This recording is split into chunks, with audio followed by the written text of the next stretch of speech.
¿Saben dónde me encuentro en estos momentos? En la corte de Banais, donde se llevó a cabo el juicio de los hermanos Menéndez en esos años. Esta es la corte de Banais. Nunca tomé en cuenta que yo vivía muy cerca de acá. El día de hoy quise grabar un poquito porque esta semana de esto se va a tratar el video, y qué mejor que empezarlo con el lugar donde se llevó a cabo este mediático juicio. El 20 de agosto de 1989, José y Mary Louise Kitty Menéndez fueron asesinados a tiros en su casa de Beverly Hills. Después de aproximadamente 7 años, 3 juicios y horas de cobertura televisiva, sus hijos Lyle y Eric Menéndez fueron declarados culpables de sus asesinatos y sentenciados a cadena perpetua sin posibilidad de libertad condicional.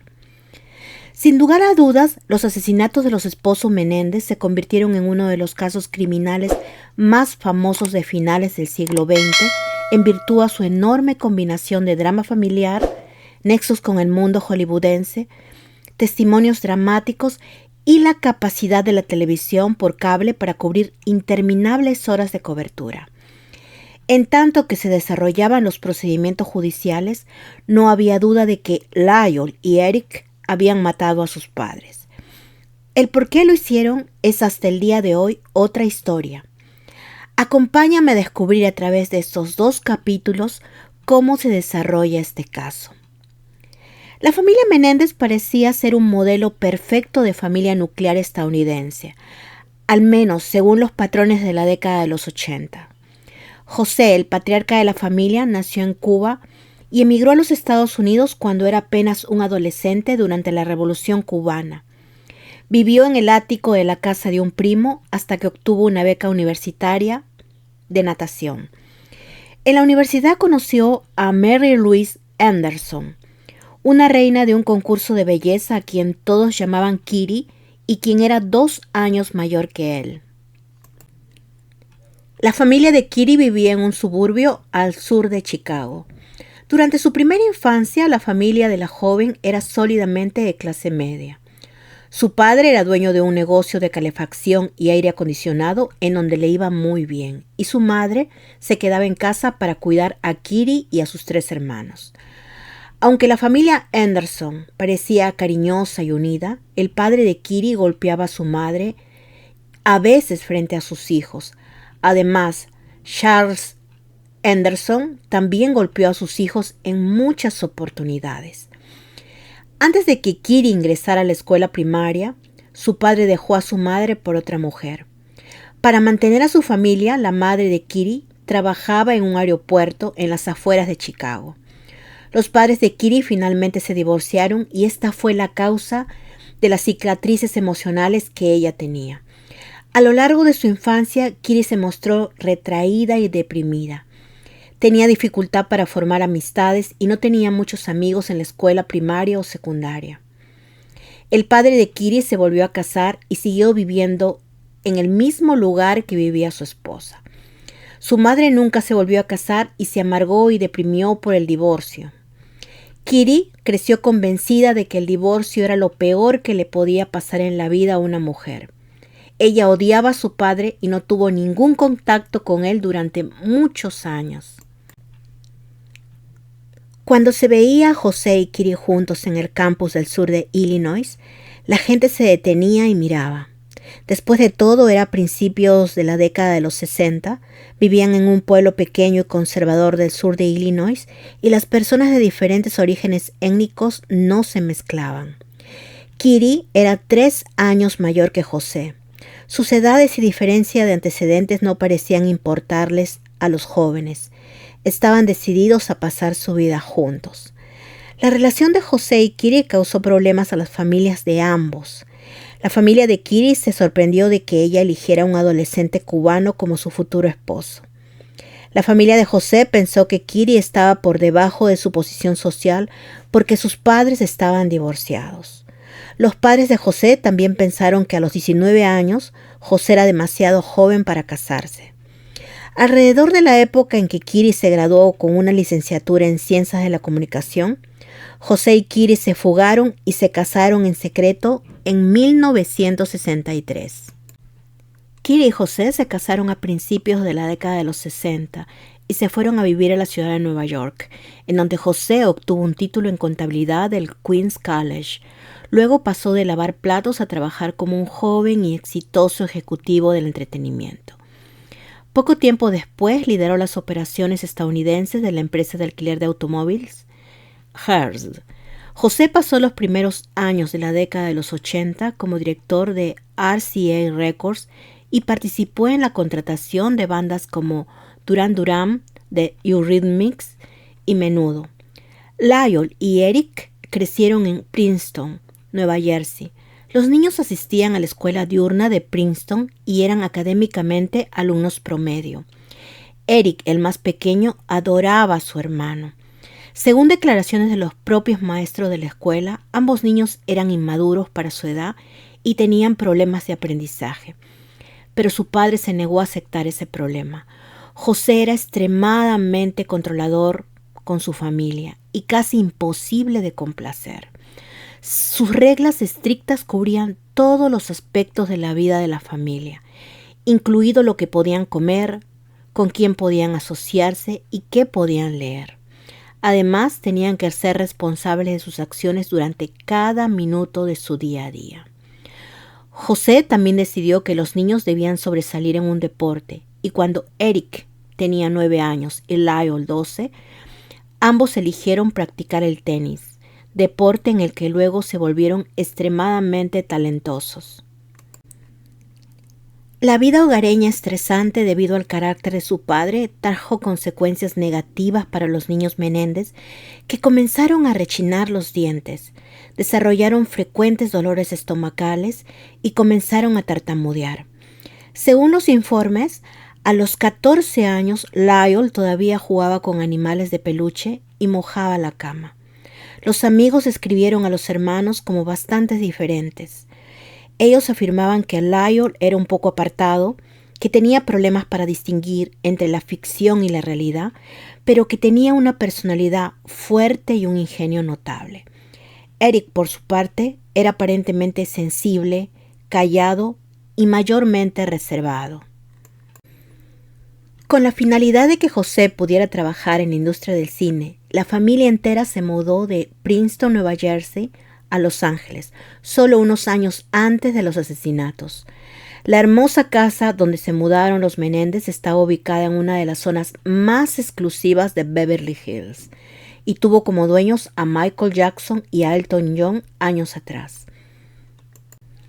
Desde el comienzo de su matrimonio, Kiri siempre le había dado a José la libertad que él deseaba.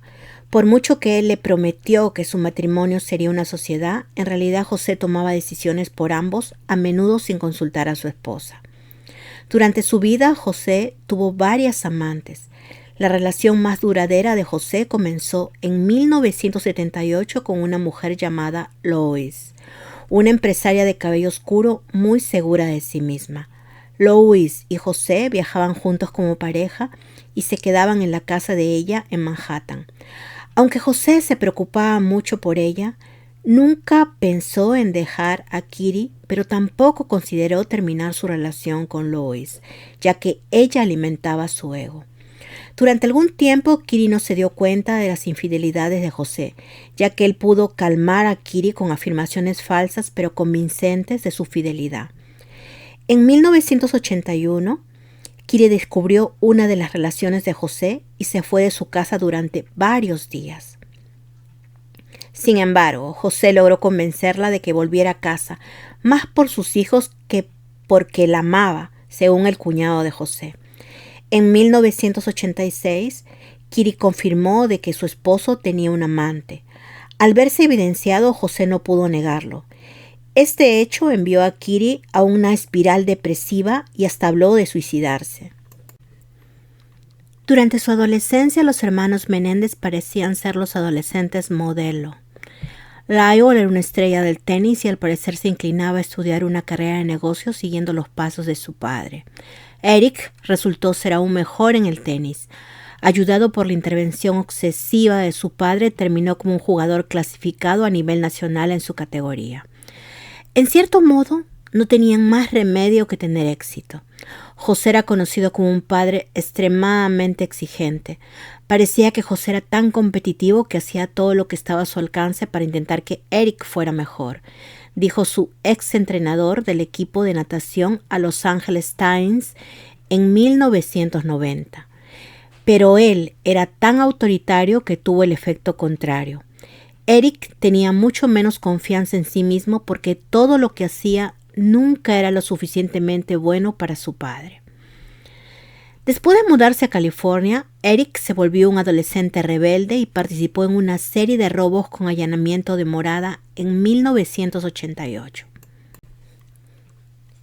En ese tiempo se libró de ir a la cárcel, pero asistió a una terapia ordenada por la corte con el Dr. Jerome Ociel. Por otro lado, Lyle se matriculó en la Universidad de Princeton, pero fue suspendido por un año por plagio, presagiando los problemas que vendrían en los años posteriores. El domingo 20 de agosto de 1989, en Beverly Hills, era una noche cálida. La empleada del hogar tenía la noche libre y la inmensa mansión de $4 millones y 23 habitaciones de estilo mediterráneo en el 722 de El Drive estaba tranquila. Los propietarios de la casa, José y Kitty Menéndez, estaban en la sala de estar dormitando mientras se reproducía en la videograbadora una película de suspenso de James Bond, La espía que me amó. Los dos hijos de la pareja, Lyle de 21 y Eric de 18, habían salido esa noche. A pesar que ya tenía 47 años y un poco de sobrepeso, Kitty seguía siendo una mujer hermosa. Tenía una bella cabellera rubia y unos enormes ojos verdes. Por otro lado, José, su esposo, a sus 44 años, aparentaba tener menos edad de la que tenía. Él poseía una frondosa cabellera negra y estaba en buena forma física debido a que practicaba el tenis frecuentemente. La casa se veía tan apacible por fuera que nunca nadie se hubiese imaginado los horribles sucesos que ocurrieron detrás de la impecable cerca de la propiedad. El día de los hechos, la central de emergencia 911 recibió una dramática llamada. Después de caminar por el exterior de la mansión durante varios minutos, los policías que acudieron al llamado escucharon gritos y vieron a dos hombres salir corriendo por la puerta principal, uno al lado del otro casi al paso. Los hombres pasaron corriendo junto a los oficiales y atravesaron la puerta frente al camino de entrada y cayeron de rodillas sobre el césped entre la acera y la calle. Una y otra vez gritaban: «¡Oh, Dios mío! No puedo creerlo». Los dos policías trataron de sacarle información a los dos hombres, pero el más joven tenía un comportamiento irracional. Corría y trataba de clavar su cabeza contra un árbol. El mayor estaba tratando de contener y calmar al más joven. Cuando la policía entró a la mansión de Beverly Hills, notó que no habían robado nada de la mansión. Aunque la sala familiar donde se cometieron los asesinatos estaba desordenada, parecía que el desorden no era el resultado de una habitación donde había ocurrido un robo. Por el contrario, todo hacía pensar que las víctimas conocían a sus asesinos, ya que no hubo ninguna entrada forzada en la casa. Ambos hermanos fueron llevados al departamento de policía para ser interrogados. La policía no los consideró sospechosos y solo querían saber si los hermanos sabían algo sobre el crimen. El sargento Thomas Edmonds, supervisor de detectives de la policía, interrogó a los hermanos. Durante el interrogatorio, Eric se angustió. Empezó a sollozar y no podía quedarse quieto. Lyle estaba bajo control y respondía a preguntas metódicamente. Después de 20 minutos, el interrogatorio cesó porque Eric se derrumbó incontrolablemente. Los hermanos proporcionaron a la policía una cronología de cómo pasaron el 20 de agosto de 1989. Contaron que habían jugado tenis por la mañana en la cancha de tenis detrás de la casa.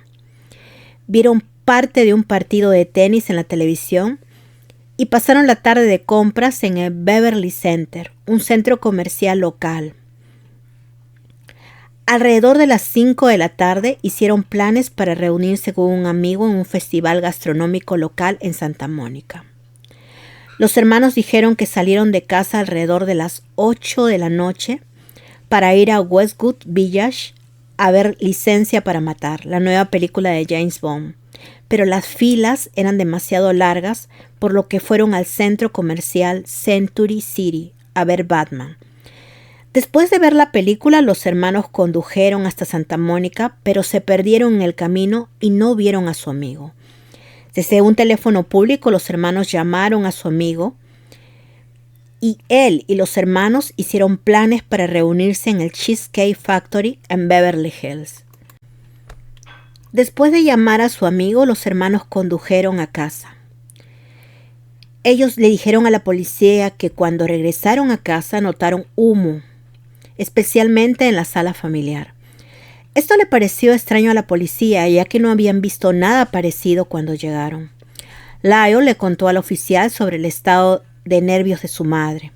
Lyle le dijo que su madre estaba a punto de contemplar el suicidio y que era muy nerviosa y suicida en los últimos años.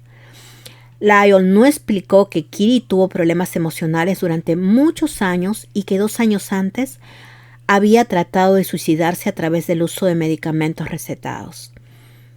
El oficial le preguntó a Lyle quién odiaba tanto a sus padres como para querer matarlos.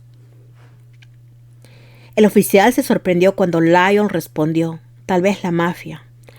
A razón de que no se sospechaba que los hermanos pudieron haber matado a sus padres, la policía no administró pruebas de residuos de disparos.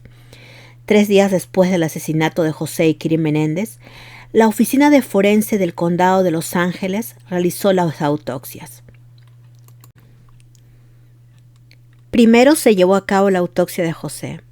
La primera herida que examinó el forense fue la herida de bala en la cabeza de José.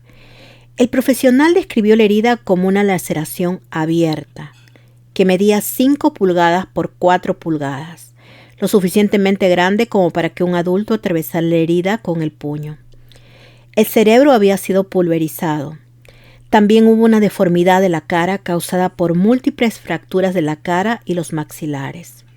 A la vez se encontró hollín en la herida, lo que indica que cuando se disparó el tiro fatal, el arma había sido colocada literalmente contra la parte posterior de la cabeza de José. El resto de las heridas de José no habrían sido inmediatamente fatales, aunque todas resultaron en mucha pérdida de sangre. Hubo 2 disparos en el brazo derecho, uno debajo del hombro que fracturó el húmero y el otro en el antebrazo derecho. Hubo un tiro en el codo izquierdo. La trayectoria del disparo fue de atrás hacia adelante, lo que indica que este disparo podría haber sido uno de los primeros disparos contra José, cuando el asesino caminó hacia el frente del sofá para mirarlo. José recibió un tiro en la parte inferior de la rodilla izquierda, creando una herida de 3 pulgadas que fracturó el fémur izquierdo. La autopsia de Kitty reveló que le habían disparado en la mejilla izquierda, lo que le provocó un agujero de 1 pulgada en la cara que le fracturó la mandíbula superior y desprendió 4 de sus dientes superiores. Había heridas adicionales en el cráneo de Kitty, fracturas en la mandíbula inferior y heridas de perdigones en la lengua. Un disparo también le había lacerado el cerebro. El forense encontró perdigones en la herida de Kitty, lo que confirmó las sospechas del investigador de que los asesinos de la mujer habían recargado su arma, ya que el cuerpo de José no tenía heridas de perdigones. La mujer tenía 3 heridas en la cara. La más dañina era de 4 pulgadas y se extendía desde la mejilla derecha a través de la nariz hasta la mejilla izquierda. También se descubrió que el pulgar derecho de Kitty estaba casi amputado. Los investigadores teorizaron que Kitty había extendido su mano para bloquear el disparo de escopeta que le causó la herida de 4 pulgadas en su rostro como último esfuerzo de autoconservación. El único problema con esa teoría era que la herida en la mano de Kitty estaba en el lado de la palma, no en el dorso de la mano. La mayoría de las personas extienden las palmas de las manos cuando intentan defenderse. La herida de la joven madre indicaba que extendía su mano de bloqueo en una posición extraña o que no quería ver simplemente quién le estaba disparando. La mujer también tenía heridas de bala en el antebrazo derecho y el pecho izquierdo y 3 heridas en la pierna izquierda. La última herida fue en su rodilla izquierda. El disparo fue de adelante hacia atrás y eso fue extraño porque vino desde un ángulo diferente al de los otros disparos en su pierna. Lyle y Eric organizaron un elaborado servicio conmemoratorio para José y su madre el 25 de agosto de 1989 en Los Ángeles. Lyle y Eric llegaron 1 hora tarde. Eric parecía incómodo y su cara estaba roja e hinchada. Lyle parecía tranquilo y sereno. Para Lyle, este evento marcó su llegada al mundo de los negocios. Hasta ese momento el mundo había conocido a Lyle a través de la jactancia de José sobre sus logros en la cancha de tenis y su admisión a Princeton.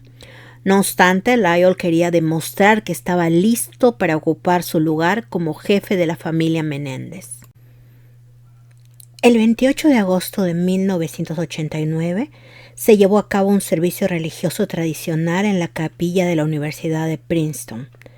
Brendan Scott dirigió el servicio. Scott era el miembro de la facultad que 2 años antes había ayudado sin éxito a Lyle cuando fue acusado de plagio. En el servicio, Lyle habló durante 30 minutos y recordó cuánto habían significado para él sus padres. Eric permaneció todo el tiempo callado. Al parecer, el asesinato de sus padres afectaron a Lyle y Eric de manera diferente. Eric no estaba seguro si comenzar a asistir a la universidad o dedicarse al tenis. Lyle parecía más claro. Decidió no continuar con su educación universitaria y comenzó a planificar una carrera en los negocios. 4 días después de los asesinatos, los hermanos comenzaron a gastar dinero. Las juergas de compras de los hermanos fueron financiadas por la póliza de seguro de vida personal de José de $650,000. Los hermanos gastaron dinero en autos nuevos, ropa de diseñador y joyas. 3 días después de los asesinatos, los hermanos gastaron $15,000 en relojes Rolex y clics para billetes. La mayor parte de los bienes eran una casa de 14 acres en Calabazas que José y Kitty habían comprado, pero en la que nunca vivieron, y la mansión de Beverly Hills.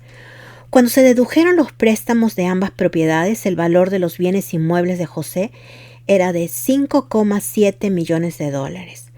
Al momento de su muerte, José poseía 330,000 acciones de Live Entertainment, que se cotizaban a 20 por acción. A todo esto se sumaron los bienes muebles y automóviles de los esposos. El patrimonio de José y Kitty estaba valorado en $14 millones. Como consecuencia, Lyle y Eddie heredarían cada uno alrededor de $2 millones después de restar los préstamos y los impuestos.